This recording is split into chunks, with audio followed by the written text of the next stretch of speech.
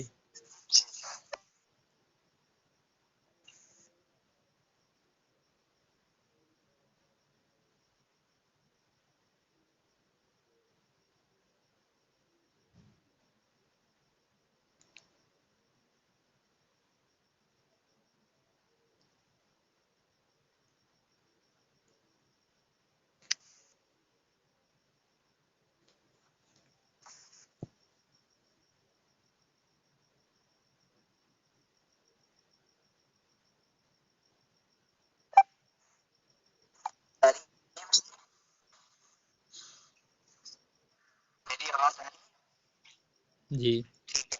تو ہم بات کر رہے تھے صفت حقیقی صفت کو کہتے ہیں جو اپنے موصوف کا بیان کرے اور صفت سببی اس صفت کو کہتے ہیں جو اپنے موصوف سے تعلق رکھنے والی کسی چیز کا بس بیان کرے. اور یہاں الاول اپنے موصوف النوع کی صفت بیان ہو رہی ہے لہٰذا یہ الاول صفت حقیقی ہوگی. اور یہ بات یاد رکھیں کہ صفت حقیقی کتنے چیزوں میں 10 چیزوں میں سے بیک وقت 4 چیزوں میں موصوف کے مطابق ہوتی ہے. جی واحد تثنیہ جمع رفع نصب جر مذکر مؤنث معرفہ نکرہ. تو النوع الاول میں واحد تثنیہ جمع میں سے دونوں واحد ہیں, رفع نصب جر میں سے دونوں مرفوع ہیں, معرفہ نکرہ میں سے دونوں معرفہ ہیں, مذکر مؤنث میں دونوں مذکر ہیں. اور ادھی جتنی بحث آپ نے کی کہ یہ اسم ہے یا فعل ہے یہ اسم ہے تو کیا ہے, تو یہ تمام کی تمام تعریفات میں بالاسطیاب آپ تمام کو بتاتا چلا ہوں. اس میں کوئی بھی چیز ابھی تک ہماری نہیں چھوٹی. تو یہ باتیں ذہن میں رکھیں گے تو اجرا آپ کے لیے آسان ہو جائے گا. جی اب جب ہم نے مرکب توصیفی بنا دیا تو مرکب توصیفی بننے کے بعد مرکب مکمل نہ ہوا, جملہ مکمل نہ ہوا, لہٰذا ہمیں ضرورت ہے اس جملے کو اس کو مکمل کرنے کی. تو اب ہم ھذا مبتدا محذوف مان کر اس مرکب توصیفی کو خبر بنا دیں گے.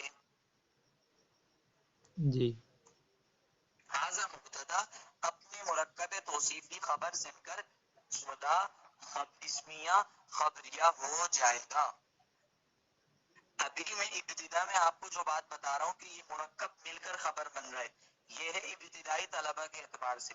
لیکن جب انشاءاللہ آپ میں یہ باتیں پختہ ہو جائیں گی تو پھر اس غلطی کا ازالہ کروں گا, کیونکہ خبر جو ہے وہ اسم کے قبیل سے ہوتی ہے, افراد کے قبیل سے ہوتی ہے, اور اسم میں افراد معتبر ہوتا ہے. خبر میں اصل یہ ہے کہ وہ اسم ہو, ٹھیک ہے, اور اسم میں جو ہے اس کا مفرد کا اعتبار کیا جاتا ہے, لہذا مرکب جو ہے وہ مفرد نہیں ہوتا. اس لیے یہاں مرکب توصیفی کو ڈائریکٹ خبر بنانا نحات علماء نحو کے نزدیک یہ غلط ہے. لیکن ابھی صرف سمجھانے کے لیے کہ یہ ابتدائی کلاس ہیں, جب آپ لوگ نحو کی کتابیں پڑھنے پر آمادہ ہو جائیں گے, عربی کتابیں پڑھنا شروع کر دیں گے, تو پھر انشاءاللہ آپ کی اس غلطی کا ازالہ کیا جائے گا. تو ابھی یہ یاد رکھیں کہ النوع الاول موصوف اور صفت مرکب توصیفی مل کر ھذا مبتدا کی کیا بن جائیں گے, خبر.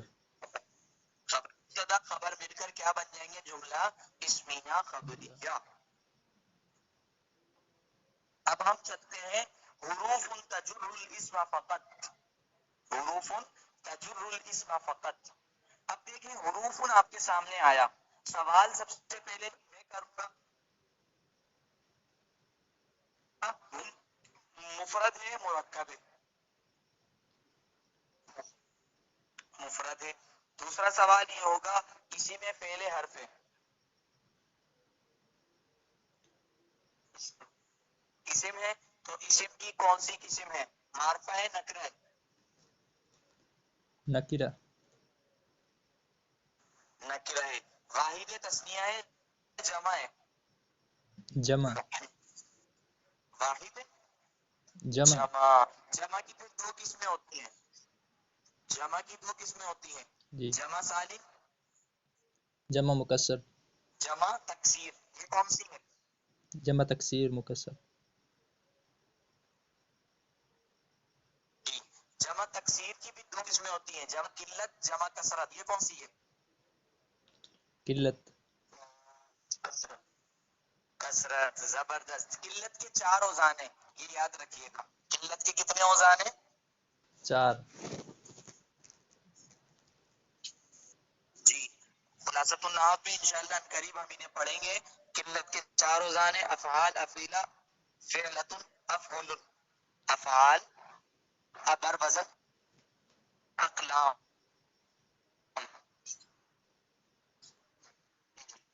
افعال بر وزن اقلام.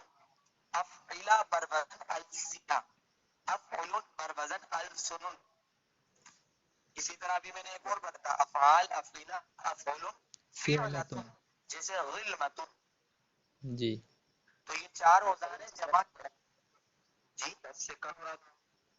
جی 3 سے لے کر 10 تک جو بھی ہوں گے یہ جمع قلت میں آئیں گے، اور 10 یعنی 11 سے لے کر لاتعداد جو گنتی ہوگی اس میں جمع کثرت میں آئیں گے. لہٰذا یہ جو حروف ہے یہ جمع کثرت ہے. جی. کیوں؟ کیونکہ آپ کو معلوم ہے حروف جارہ کتنے ہیں؟ 17.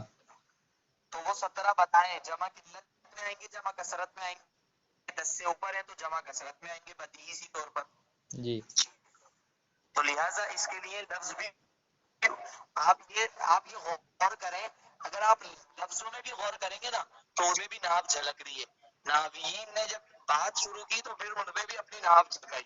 تو اب دیکھیں حروف ان کو جگہ احرف بھی لا سکتے تھے. وہ کیا لا سکتے تھے؟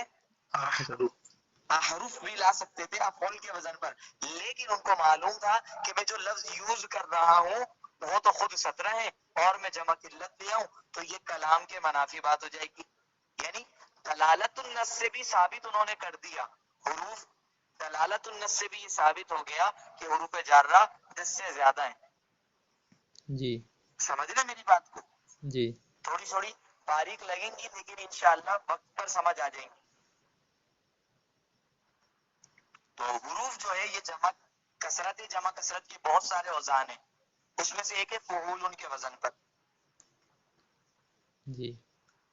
اور یہ جو ہے عین کلمے کے سکون والی جتنے قسم ہیں جیسے قلب، حرف، ان کی جمع آئے گی فعول کے وزن پر. جیسے حرف کی حروف ہوتے ہیں. جی جی. تو لہٰذا حروف جمع کثرت ہے. اب بتائیں اس آخری سوال یہ نکرہ ہے معرفہ؟ نکرہ. نکرہ ہے.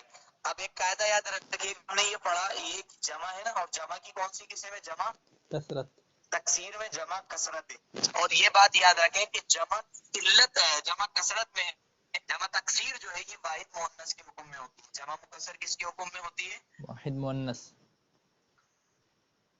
میرے تمام افراد میری آواز سن رہے ہیں؟ جی. جی. ٹھیک ہے. تو یہ ہم نے اس کو کیا کر دیا؟ واحد مؤنث کے حکم میں کر دیا. اس کی وجہ یہ ہے کیونکہ اس کے ماں بعد اس کی جو صفت آ رہی ہے وہ واحد مؤنث آ رہی ہے. تو لہٰذا ہم نے اسے اس تعریف میں نہیں کرتے تو راجع مرجع کا اختلاف ہوتا اور وہ درست نہیں ہے. لہٰذا اس اختلاف کو دور کرنے کے لیے، اس عبارت کا فساد دور کرنے کے لیے ہم نے حروف جمع مکسر کو واحد مؤنث کے حکم میں کیا. اب ایک قاعدہ لکھیں آپ لوگ، نکرہ کے بعد جملہ ہمیشہ صفت بنتا ہے. یہ ہمیشہ کا لفظ ہٹا دیں، نکرہ کے بعد جملہ کیا بنتا ہے؟ صفت. صفت. صفت بنتا ہے. یہ قاعدہ یاد رہے گا؟ جی انشاءاللہ. جی یہ ترکیب بہت کام آئے گا آپ کے. نکرہ کے بعد جملہ آ جائے تو کیا بنے گا؟ وہ موصوف اور صفت. سمجھ آ گئی؟ سب اس کا پتہ کیسے چلے گا کہ یہ جملہ ہے؟ اس کی کوئی پہچان؟ جی سیاق و سباق اور ترجمہ اٹھانے کا طریقہ بھی، مثال کے طور پر نکرہ کے بعد اگر آپ کے سامنے جملہ آ جائے، نکرہ کے بعد علماء نے ایک قاعدہ بھی لکھا، آپ اگر مغنی اللبیب پڑھیں تو اس میں یہ قاعدہ لکھا ہوا ہے کہ نکرہ کے بعد جملہ صفت بنتا ہے، معرفہ کے بعد جملہ حال بنتا ہے. قاعدہ تقریباً 7-8 کتابوں میں میری نظر سے گزرا، النحو الواضح میں، کافیہ میں اور جامی میں، یہ مغنی اللبیب میں. اسی طرح ابن ہشام انصاری رحمۃ اللہ علیہ کی بہت ساری کتاب میں یہ بات لکھی ہوئی ہے کہ الجملہ بعد النکرہ صفہ وبعد المعرفہ حال احوال. یہ بات یاد رہے گی جی. انشاءاللہ. تو ایک بات دوبارہ یاد رکھ لیں، نکرہ کے بعد جملہ کیا بنتا ہے؟ وہ جملہ کیا بنے گا؟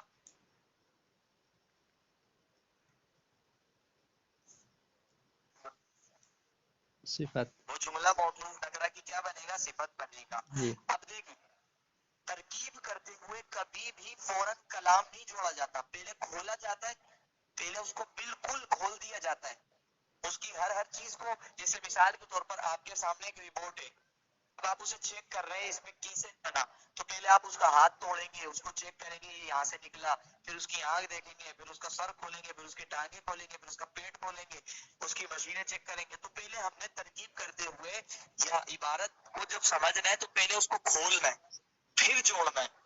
تو اب دیکھیں آپ کے سامنے حروفن آیا تو آپ نے اس کو کیا بنایا؟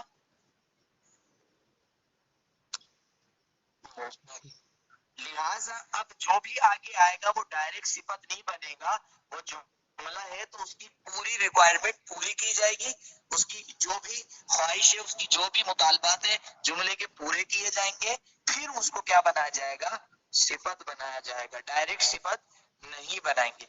لہٰذا تجر الاسم فقط جو ہے اس میں ہم کیا کریں گے؟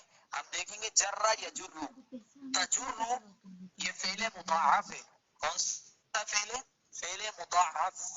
جرہ جرارہ تھا، قاعدہ لگا کہ دو حرف ایک جنس کے آ جائے دونوں متحرک ہوں تو پہلے حرف کو ساکن کر کے دوسرے حرف کو پہلے حرف میں مدغم کر دیا جائے. جرارہ سے جرہ، ٹھیک ہو گیا. اور تجر یہ مضاعف کا فعل مضارع صیغہ واحد مؤنث غائب کا صیغہ ہے. اس میں یہ ضمیر جو کہاں لوٹ رہی ہے؟ حروف کی طرف. حروف کی طرف. اب وہی اگر آپ سے کوئی سوال کرے کہ بھائی حروف تو جمع اور یہ واحد، تو کیا جواب دیں گے؟ جمع تکسیر واحد مؤنث کے حکم میں ہوتی ہے. اور ضمیر بھی جو ہے وہ بھی واحد مؤنث ہے، تو لہٰذا اعتراض کٹ گیا. اب سوال یہ ہوگا کہ تجرو جو ہے اس میں ہوا ضمیر فاعل بنا دی، الاسما کیا ہے اس کا؟ مفعول. مفعول. مفعول کی تو اب سوال ہوگا کہ یہ 5 مفعولوں میں سے کون سا مفعول؟ زبردست. سوال ہوگا کہ مفعول به کی تعریف کیا ہے؟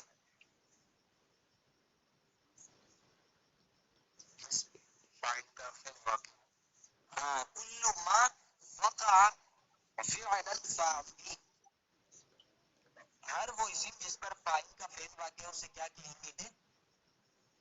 مفعول به. مفعول به. لہٰذا یا جر کس پر واقع ہو رہا ہے؟ اسم پر، تو یہ مفعول به کہلائے گا. تو حروف تجر الاسم کا ہم نے کیا سمجھا ابھی تک؟ حروف اب ہم پہلے بتائیں گے حروف موصوف ہے، تجر فعل ہے، اس میں ہی ضمیر اس کا فاعل ہے جو راجع بس ہوئے کہاں ہے؟ حروف. حروف. الاسم تجر فعل کا کیا بنا؟ مفعول به. مفعول فعل اپنے فاعل اور مفعول به سے مل کر جملہ فعلیہ خبریہ ہونے کے بعد نکرہ کے بعد آ رہے تو کیا بنیں گے؟ صفت. اب کریں گے موصوف صفت مل کر، موصوف صفت مل کر یہ بن جائیں گے نور الاول کی خبر. ہم نے ایک ترکیب تو اول کی محذوف مانا تھا، آدھا محذوف نہ مانے تو ہم النور الاول کو موصوف بنائیں گے اور حروف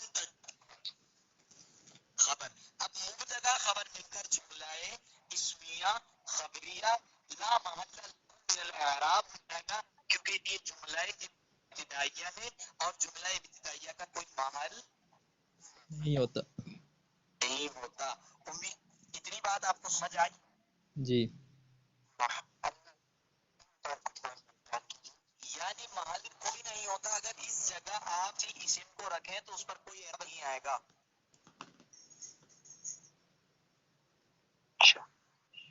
محل اعراب کا مطلب ہوتا ہے کہ اگر مبنی کی جگہ جملہ مبنی کی حکم میں ہوتا ہے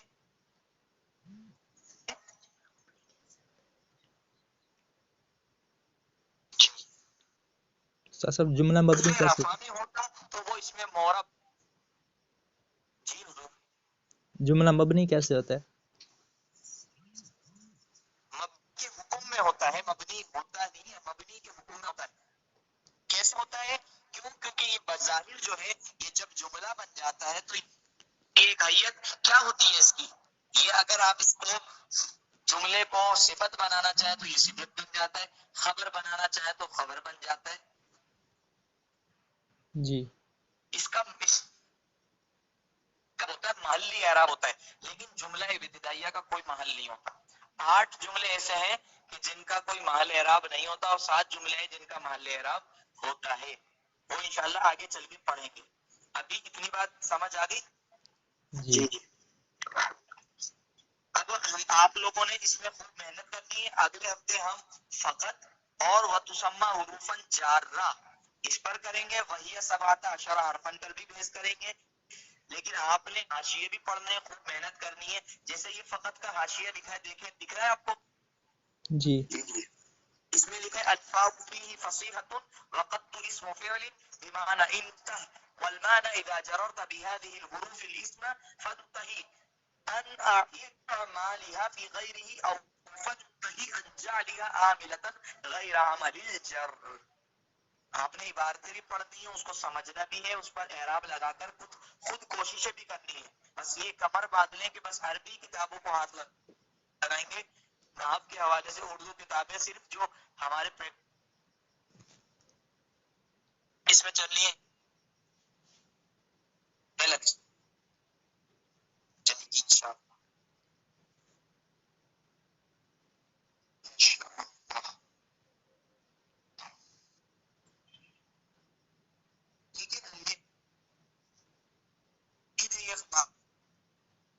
جی.